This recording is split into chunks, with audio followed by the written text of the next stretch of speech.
Hello കൂട്ടുകാരെ, നമസ്കാരം. പുതിയ വീട്ടിലേക്ക് എല്ലാവർക്കും സ്വാഗതം.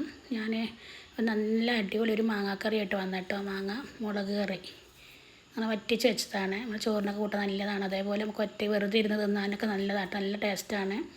മധുരവും എരിവും പുളിയൊക്കെ ആയിട്ട് നല്ലൊരു ഇതാട്ടോ, നല്ലൊരു ടേസ്റ്റാണ്. അപ്പം ഇതെല്ലാവരും ചെയ്ത് നോക്കുക. നമുക്ക് വീട്ടിലേക്ക് പോവാം. നമ്മുടെ തോട്ടിലൊക്കെ ഉണ്ടാകുന്ന സാധാ മാങ്ങയില്ലേ, നാടൻ മാങ്ങയില്ലേ, നമ്മളെ ചെറിയ കോമാങ്ങയില്ലേ,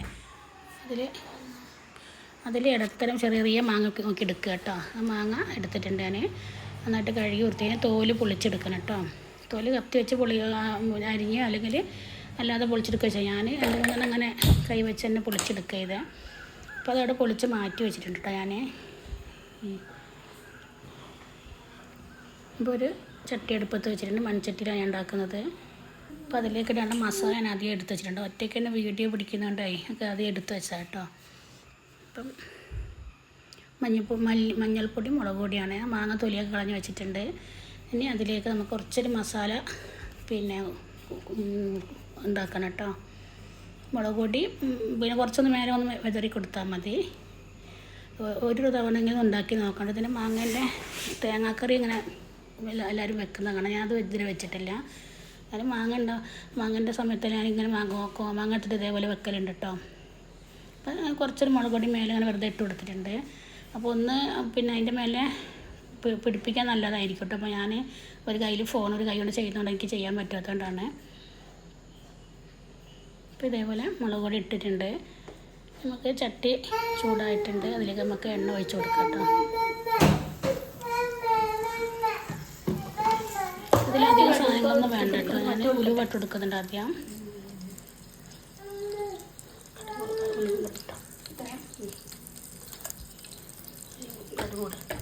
കടുകൂട് 2-3 പിച്ച് ഉലുവ കേട്ടോ. 1/4 ടീസ്പൂൺ ഉലുവ മതി. അതിട്ട് കൊടുത്തതിന് ശേഷം നന്നായിട്ട് പൊട്ടിയ ശേഷം അതിലേക്ക് 1-2 അല്ലി വെളുത്തുള്ളി കേട്ടോ. വെളുത്തുള്ളി ഞാൻ അതിൻ്റെ വെളുത്തുള്ളി ചൊവ്വായിട്ട് ടേസ്റ്റ് നല്ലതാണല്ലോ. അപ്പോൾ എണ്ണയിലേക്ക് കുറച്ച് വലുതുണ്ട് കേട്ടോ. കാരണം ചട്ടിലൊക്കെ ഇട്ട് ഇളക്കാൻ കുറച്ച് പാടായിരിക്കും. അപ്പോൾ ചെറിയ മാങ്ങ നോക്കിയെടുക്കുക. നന്നായിട്ട് എണ്ണയിട്ടൊന്ന് വഴറ്റിയെടുക്കുക. ഇപ്പം കൂടി നമ്മൾ ഇങ്ങനെ പിടിക്കുന്നത് മറ്റു വ്യത്യാസം ഉണ്ടാവും. ഇങ്ങനെ അവിടെ കട്ട് ചെയ്താൽ പോരെ. അത് നന്നായിട്ട് ഇളക്കിയെടുത്തതിന് ശേഷം മുളക് ഇട്ട് കൊടുക്കട്ടോ. ശരിക്കും ആദ്യം എണ്ണയിലേക്ക് മുളക് നല്ലത് എണ്ണയിൽ കുറച്ചിടുകയാണെങ്കിൽ ഒരു കളറിൻ്റെ വ്യത്യാസം ഉണ്ടാവും.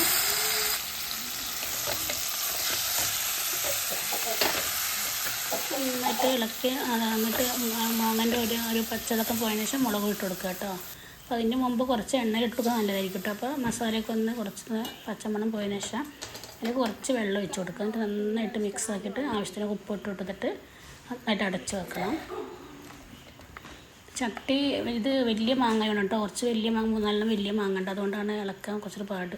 അപ്പോൾ അതൊന്ന് ചൂടായ ആവി കയറുമ്പോഴത്തേക്കൊക്കെ ഒന്ന് ഇതായിക്കോളും. കണ്ടില്ലേ, ഇപ്പോൾ ഒന്ന് അമർന്നാണ്ടില്ലേ. അപ്പോൾ നന്നായിട്ട് മിക്സ് ആക്കിയതിന് ശേഷം അടച്ച് വെക്കുക. നന്നായിട്ട് തിളച്ച് വരട്ടെ. എന്നിട്ട് ഈ വെള്ളമൊന്നും ഉണ്ടാവില്ല. വെള്ളം നന്നായിട്ട് വറ്റിയിട്ട് അങ്ങനെ വരട്ടിയ പോലെ ആവണം. അപ്പോൾ എല്ലാവരും ചെയ്ത് നോക്കട്ടെ. നല്ല ടേസ്റ്റാണ്. നല്ല ടേസ്റ്റാണ്. എന്താ പറയുക, വെറുതെ തിന്നാൽ നല്ല രസമാണ്. കുട്ടികൾക്കൊക്കെ ഇഷ്ടപ്പെടും. അധികം എരിവും ഉണ്ടാവില്ല. പഴുത്ത മാങ്ങല്ലേ, അപ്പോൾ അധികം എരിവില്ലാത്തതുകൊണ്ട് മക്കൾക്കൊക്കെ ഇഷ്ടപ്പെടും. വെറുതെ ഇരിക്കുമ്പോൾ തിന്നാൻ നല്ല രസമാണ്. അപ്പോൾ എല്ലാവരും ട്രൈ ചെയ്ത് നോക്കിയിട്ട് ഫീഡ്ബാക്ക് അറിയിക്കണേ.